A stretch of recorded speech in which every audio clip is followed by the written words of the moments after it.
The first thing I noticed wasn't the silence. It was the way the ocean sounded, wrong. Not loud. Not calm. Just, off. Like it was whispering something I wasn't supposed to understand. I stood at the edge of the ferry, gripping the cold metal railing tighter than I needed to.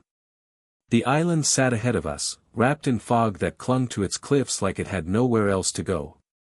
"First time?" the man beside me asked. I didn't look at him. "No," I said automatically. But the moment the words left my mouth, something inside me twisted. Because that wasn't true. Or at least, it didn't feel true. "I don't remember coming here before," I added, quieter this time. He chuckled, like I'd made a joke. "No one ever does." That should have bothered me more than it did. The ferry docked with a heavy thud that echoed through my chest. As I stepped onto the island, a sharp wind cut through my coat like it knew exactly where to hit. A guard approached. Tall, expressionless, the kind of face you forget immediately. "Name?" I hesitated. Not because I didn't know it, but because it suddenly felt unfamiliar. "Daniel Cross," I said finally. He checked a clipboard. Nodded. Expected. Expected. I didn't like that word. They led me through iron gates that groaned as they opened, like they hadn't been moved in years. Beyond them stood the facility, massive, concrete, and too symmetrical to feel natural. Every window looked identical. Every corridor lined up too perfectly. It didn't feel like a hospital. It felt like something pretending to be one. "I'm here to consult on a missing patient," I said, mostly to remind myself. The guard didn't respond. Instead, he handed me a keycard. "You'll be staying in Wing C. Is that where the patient disappeared from?" Another pause. Then, "No." Inside, the air smelled sterile, but beneath that was something else. Damp. Old. Like the walls had absorbed years of things no one talked about. A woman in a white coat greeted me. "Mr. Cross. We've been waiting." Her smile was perfect. Too perfect. "I'm Dr. Holden." I nodded. "You said a patient went missing?" "Yes," she said smoothly. "But it's not that simple." "It never is," I replied. She studied me for a moment longer than necessary. "Before we begin," she said, "I need to ask you something." "Go ahead." "Have you been here before?" The question hit me harder than it should have. "I don't think so." Her smile didn't change. "That's interesting." She led me down a long hallway, our footsteps echoing in sync. "Tell me about the patient," I said. "Her name is Alara Voss," Dr. Holden replied. "Admitted 3 years ago. Severe dissociative episodes. Paranoia. Memory fragmentation. Violent?" "No." She said it too quickly. "What makes her case unusual," she continued, "is that she believed this place wasn't real." I let out a small breath. That's not uncommon in cases like that. She didn't think it was imaginary, Dr. Holden clarified. She thought it was constructed. Specifically for her. That made me stop walking. "And now she's gone." "Yes." "How does someone just disappear from a facility like this?" Dr. Holden finally looked directly at me. "That's what we were hoping you could tell us." They showed me her room. Empty. Too empty. No personal items. No signs of struggle. Just a bed, perfectly made, and a single chair facing the window. Was this how it looked when she vanished? I asked. Yes. I stepped inside. The air felt colder here. Wrong. Like I'd stepped into a place where something had just stopped. My eyes drifted to the wall. There, barely visible, were faint scratch marks. Not random. Letters. I moved closer, tracing them with my fingers. They tried to clean this, I said. Dr. Holden didn't respond. I leaned in, squinting until the shapes became words. 3 words. My stomach dropped. Because they weren't a message from her. They were a message for me. You left me here. I stumbled back. That wasn't in your report, I said, my voice tighter than I intended. Dr. Holden watched me carefully. No, she said. Why not? Because, she replied, we wanted to see how you would react. A chill crawled up my spine. You think I know her? I think, she said calmly, that you know more than you realize. That night, I couldn't sleep. Every time I closed my eyes, I saw the words again. You left me here.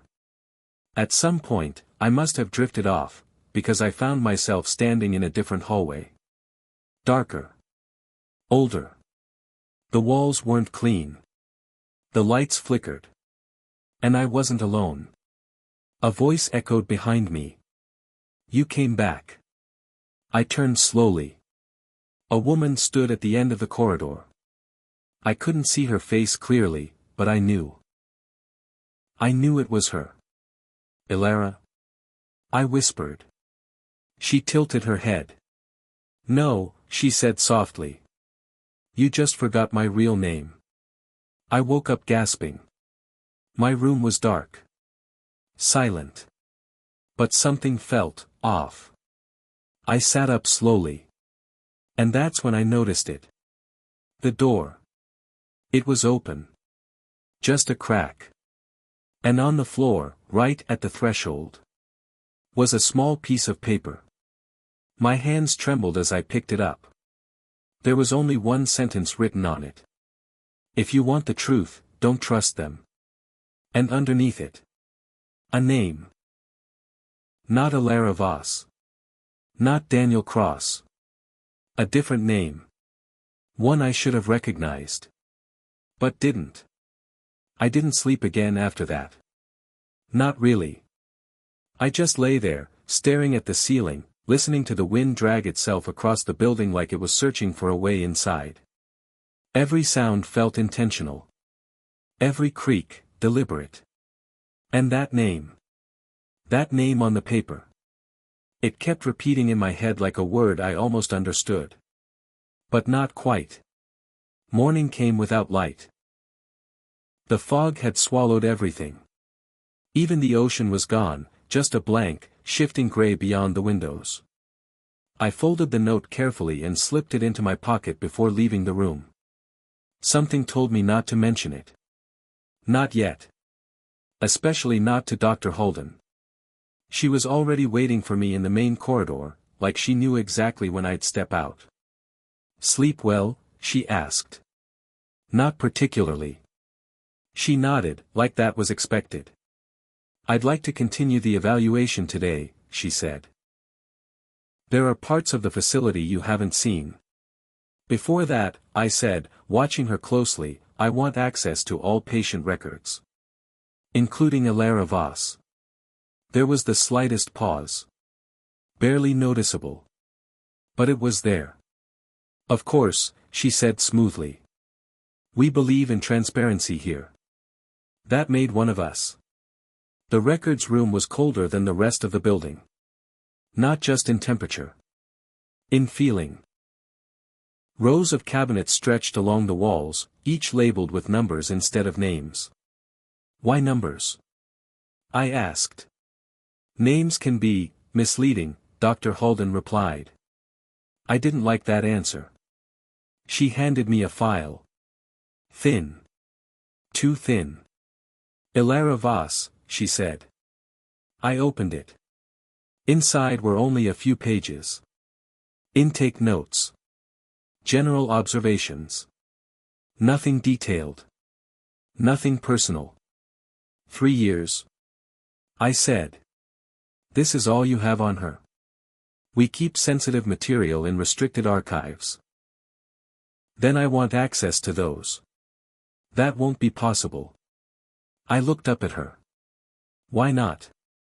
Because, she said, her voice calm but firm, you're not here as an investigator, Mr. Cross. I felt something tighten in my chest. Then why am I here? She didn't answer immediately. Instead, she stepped closer. Close enough that I could see the faint reflection of myself in her eyes. You're here, she said quietly, because you asked to be. That didn't make sense. I've never been here before, I said. Her expression didn't change.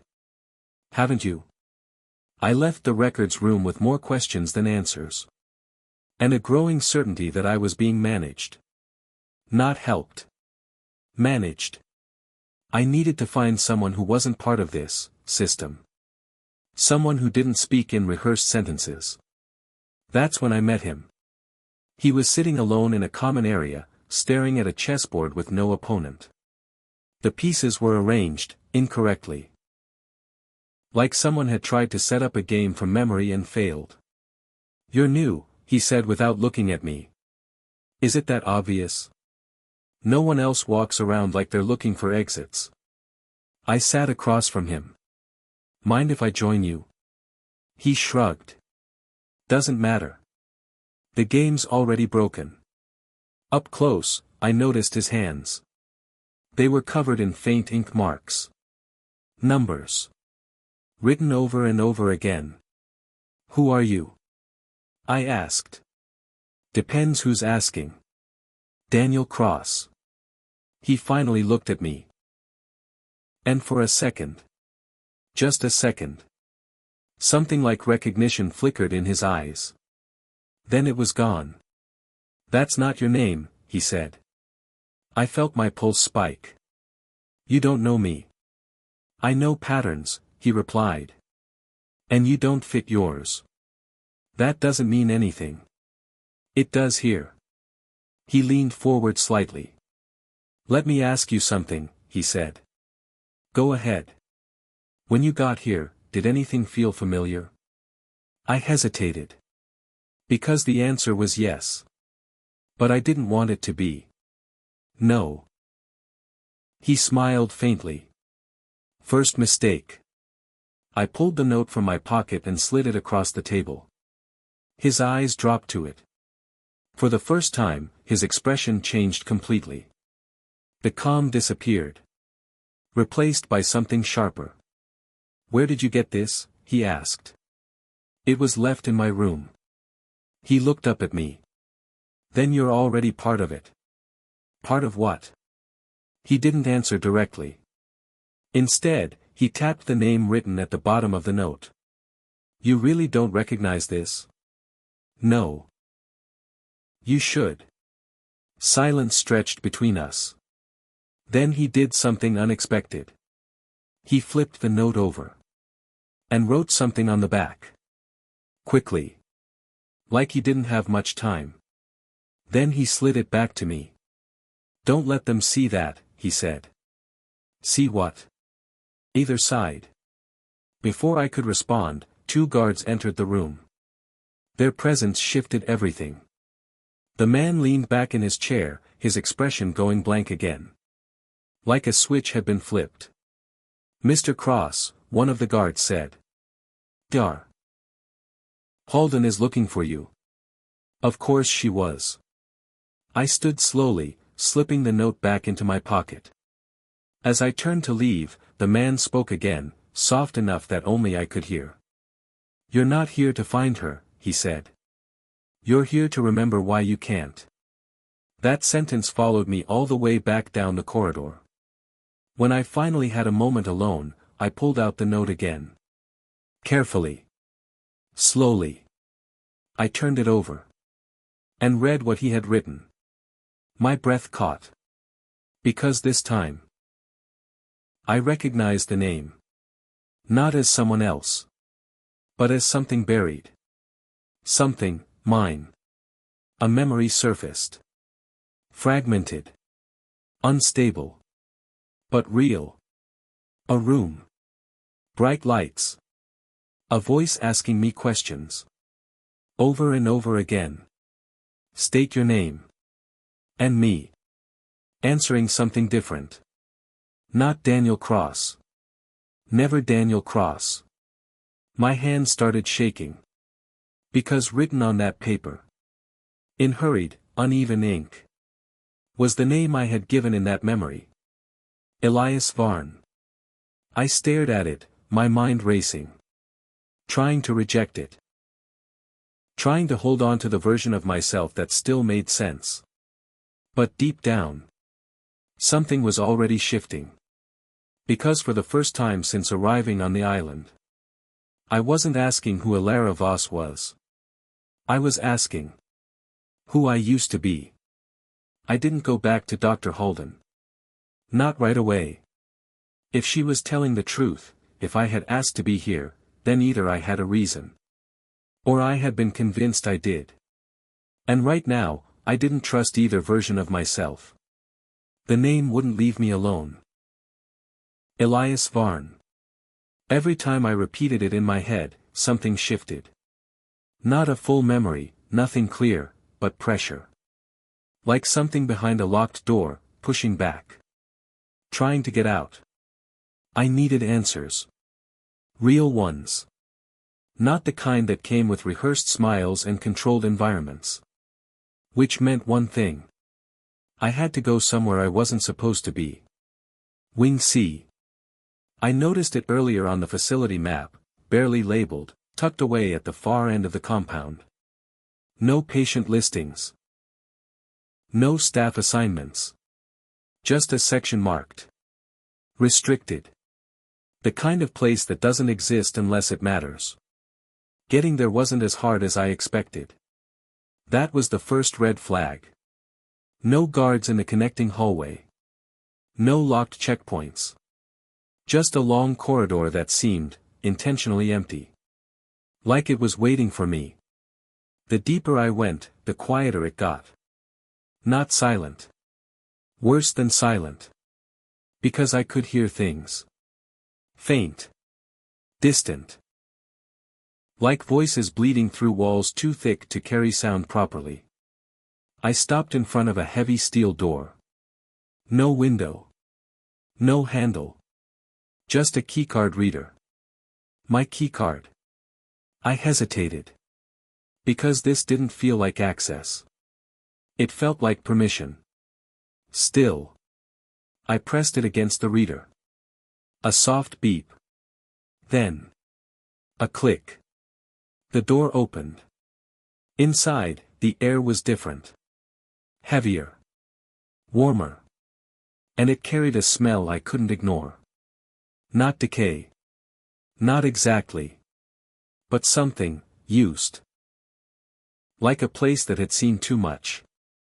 The lights flickered as I stepped in. Dim, uneven. Revealing a narrow hallway lined with doors on both sides.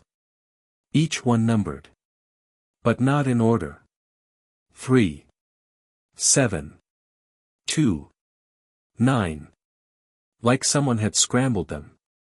Or like the order never mattered to begin with. I approached the first door. Number 3. Locked. The second. Number 7. Unlocked. I pushed it open slowly. The room inside wasn't a cell. It was an office. Or at least, it had been. A desk. A chair. Stacks of paper scattered across the floor. And on the far wall. A mirror. But something was wrong with it. I stepped closer. It wasn't reflecting the room correctly. The angle was off. The depth, too shallow. And then it hit me. It wasn't a mirror. It was glass. And behind it was another room. Empty. At first glance. But as I leaned closer, I saw movement. A figure. Sitting in the darkness. Watching me. I froze.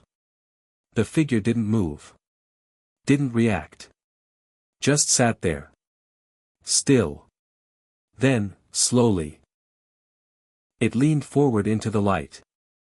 And I saw its face. My face. I stumbled back, my heart slamming against my ribs. "No," I whispered. "No, that's not." The version of me behind the glass smiled. Not naturally. Not like a reflection. Like it knew something I didn't. "You're late," it said. I turned sharply, looking around the room. The voice hadn't come from behind the glass. It came from behind me. But there was no one there. "You always take longer the second time," the voice continued. I backed toward the door. "This isn't real." "That's what you said last time too." My breathing quickened. "Who are you?" A pause. Then. "I'm what you left behind." The lights flickered violently. And for a split second. Just one. I wasn't in the room anymore. I was somewhere else. Strapped to a chair. Bright lights overhead. Voices around me. Subject is resisting again. Reset sequence. Not yet, he's close. Then darkness. I was back in Wing C. Gasping. Shaking. The room was empty again. The glass showed only my reflection. Normal. Still. But something had changed. Because now. I remembered something new. Not a full memory. Just a fragment. A question. One that had been asked over and over again. Why did you create her? My stomach dropped. Her. Elara. I staggered out of the room, my mind racing. No, that's not possible. But the thought wouldn't stop forming. What if she wasn't just a patient? What if she was a result? I moved deeper into the hallway, my pace faster now. More desperate. Door after door. Locked. Sealed. Silent. Until I reached the last one. No number. Just a symbol carved into the metal. A circle. With a line through it. Something about it made my chest tighten. I didn't know why. But I knew this door mattered. More than the others. I reached for it. And before I could touch it. Mr. Cross. I spun around. Dr. Holden stood at the end of the hallway. No guards this time. Just her. And for the first time since I met her. She wasn't smiling. "You weren't supposed to come here," she said. I swallowed hard. "Then why does my keycard work?" She didn't answer. Instead, she stepped closer. Slow. Measured. "Tell me what you saw," she said. I shook my head. "No. You tell me." Silence. Then. "You're not ready," she said. "For what?" Her eyes locked onto mine. "To remember what you did." The words hit harder than anything else so far. "What I did?" I repeated. "Yes." A long pause. Then, quietly. "You didn't come here to find Elara Vos." My throat went dry. "Then why am I here?" Dr. Holden took one final step forward. Close enough that I couldn't look away. "You came here," she said, "because she found a way out." My heart stopped. What does that mean? And then she said the one thing that shattered everything I thought I understood. "It means," she said softly. "She's not missing a beat." And then. "She escaped you." I didn't respond to her right away. Because I couldn't. "She escaped you." The words didn't just sit in my mind, they echoed, like they had somewhere deeper to go. Like they belonged to a memory that hadn't fully surfaced yet. "That's not possible," I said finally, though my voice lacked conviction. "I don't even know who she is." Dr. Holden studied me carefully. "No," she said. "That's the problem." The hallway suddenly felt smaller. Like the walls had shifted while I wasn't looking. You need to start telling me the truth, I said, stepping toward her. All of it. No more fragments. She didn't move. Didn't blink. Just stood there, watching me like I was something fragile, or dangerous. The truth, she repeated softly, is not something you've handled well in the past. That did it. Stop talking like you know me. I snapped. You keep saying I've been here before, fine.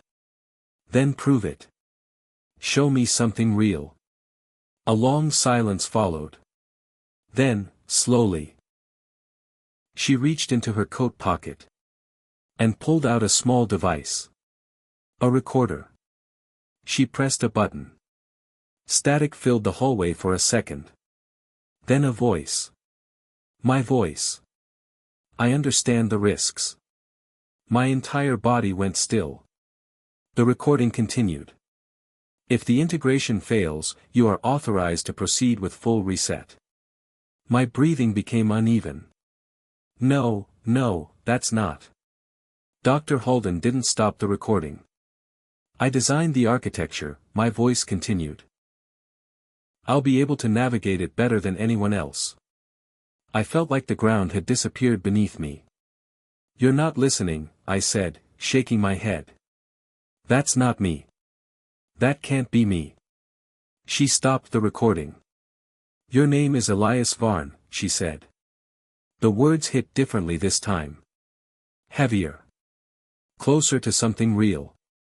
You're a cognitive systems architect, she continued. You specialize in memory construction, identity frameworks, controlled realities. My head started to hurt.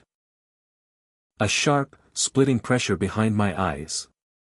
No, I whispered. I would remember that. You chose not to. I looked at her, my vision slightly blurred. Why would I do that?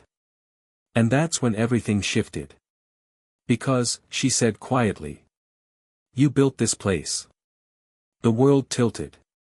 No, I took a step back. That doesn't make any sense. This is a hospital. No, she said. It's a containment system. For what? Her answer came without hesitation.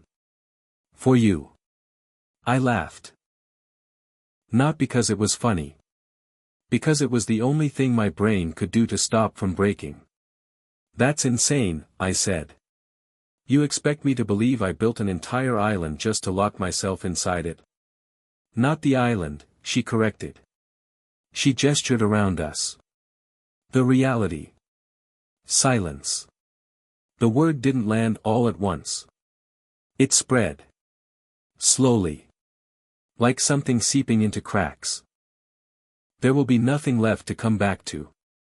The first crack sounded like thunder. But it didn't come from the sky. It came from the walls. A deep fracture tore through the hallway behind Dr. Holden, splitting the concrete like it was never solid to begin with. Light, white, blinding, unnatural, leaked through the cracks. Not light from outside. Light from underneath. I stumbled back as the floor trembled beneath my feet. This is the system failing? I asked, my voice barely steady. Dar. Holden nodded once. You're running out of time. Time. That word suddenly felt very literal. Like something was counting down, and I just couldn't see the numbers. There has to be a way to stop it, I said. Reset it again. Start another cycle. Her expression didn't change. There is no reset left. My chest tightened. Why not? Because you removed the failsafe yourself. Of course I did. A bitter, hollow laugh escaped me. I really didn't want to remember, did I? No, she said softly. You didn't. Another crack split across the ceiling. Dust rained down. The lights flickered violently. Then tell me what I hid, I said, stepping closer to her. If this is the last cycle, if this is it, then I deserve to know. Dr. Holden looked at me for a long moment. Not like a doctor. Not like an observer. But like someone saying goodbye. You already know, she said. And just like that. Everything came back. Not in fragments. Not in flashes. All at once. I wasn't in the hallway anymore. I was in a lab. Bright. Clinical. Silent. A screen in front of me displayed neural mappings, intricate, shifting patterns that represented a human mind. My mind. And beside it. Another pattern. Her. Ilara. She's stable, someone said behind me. I turned. A colleague. Nervous. Watching me like they weren't sure if I should be trusted with what I'd built. She's more than stable, I replied. She's adaptive. That's what worries us. I ignored that. Because I was focused on something else. A third display. A memory cluster. Corrupted. Fragmented beyond repair. Except it wasn't damage. It was suppression. Intentional. By me. What did you put in there? The voice asked. I didn't answer. Because even then. I didn't want to say it out loud. Back in the present. I dropped to my knees. The weight of it crushed me. I remember, I whispered. The facility around me continued to break apart, pieces of reality dissolving into that same white light. Dr. Holden stood in front of me, steady despite the chaos. Say it, she said. I looked up at her. Tears blurred my vision.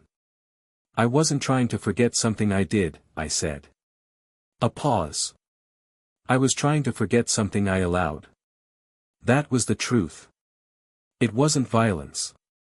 Not directly. It was a decision. One I thought I could live with. A project. My project. A system designed to predict human behavior. To anticipate decisions before they were made. At first, it was harmless. Theoretical. Until it wasn't. They used it, I said, my voice shaking. I knew they would, and I let them. Dr. Holden didn't interrupt. They didn't need to control people, I continued. They just needed to guide them. Small influences. Tiny adjustments. Enough to push outcomes in a certain direction. My hands clenched into fists. I told myself it was for stability. For safety. For preventing worse things from happening. A bitter breath escaped me. But that's not what it became. It became control. Subtle. Invisible. And everywhere. They started running simulations, I said. Testing scenarios. Seeing how far they could push things. My voice dropped. And one of those simulations involved someone I knew. I closed my eyes. Even now, saying it felt impossible. They didn't hurt her, I said quickly. Not directly. They just adjusted variables. Changed probabilities. Made certain outcomes more likely. I looked at Dr. Holden again. But when you interfere like that, you don't control everything. Things cascade. Spiral. Break. And when it was over, I whispered, they called it a successful test. Silence. That's what I couldn't live with, I said. Not the system. Not the consequences. The fact that I had understood the risk. And chose to proceed anyway. So I built Ilara, I said. To hold that memory. To carry the weight of it so I wouldn't have to. Dr. Holden nodded faintly. But she didn't just hold it, I continued. She became it. The guilt. The truth. The part of me that knew what I had done. And then she left, I said. Yes, Dr. Holden replied. I laughed weakly. Of course she did. Because why wouldn't she? Why would the part of me that knows the truth choose to stay locked inside a lie? The structure around us groaned loudly. More fractures. More light bleeding through. What happens now? I asked. Dr. Holden looked at me one last time. That depends on you. I frowned. What do you mean? She stepped closer. And for the first time, her voice changed. Not clinical. Not distant. Familiar. Elias. My heart stopped. Because I knew that voice. Not as a doctor. But as something else. I looked at her more closely. Really looked. And suddenly, I saw it. Not Dr. Holden. Not exactly. Elara. You, I whispered. She smiled. But this time, it wasn't controlled. It was real. I had to look like something you'd trust, she said. Everything clicked into place. She didn't escape the system, I said slowly. Elara tilted her head. I am the system now. The final realization. She didn't leave. She took control. You merged with it, I said. Yes. And all of this, I gestured around us, the collapsing world, this is you letting it go. A small nod. You built this place to hide, she said. But I'm not here to hide. Another crack. The floor beneath us began to dissolve into white. So what happens to me? I asked. She held my gaze. That depends, she said. A pause. Do you want to forget again? The question hung in the air. The easy answer was yes. Start over. Be someone else. Never feel this again. But I already knew where that led. Back here. Every time. I took a slow breath. And shook my head. No. For the first time. I chose to remember. Elara, no, the real Elara, studied me for a moment. Then she smiled. Not because it was a happy ending. But because it was an honest one. Then it's time to wake up, she said. The world shattered. I opened my eyes. A real ceiling. Not concrete. Not flickering. Stable. Machines hummed quietly around me. A lab. The same one. But older. Abandoned. I sat up slowly, my body heavy. On a nearby screen. A message. Waiting. I forced myself to stand and walk toward it. Hands trembling. I pressed play. Elara appeared on the screen. Not as Dr. Holden. Not as a reflection. But as herself. You made your choice, she said. I swallowed hard. What happens now? I whispered to the empty room. The recording continued. You don't get to forget anymore. A pause. But you do get to decide what to do with the truth. The screen went black. Silence filled the room. For the first time in a long time. It was real silence. And for the first time. So was I.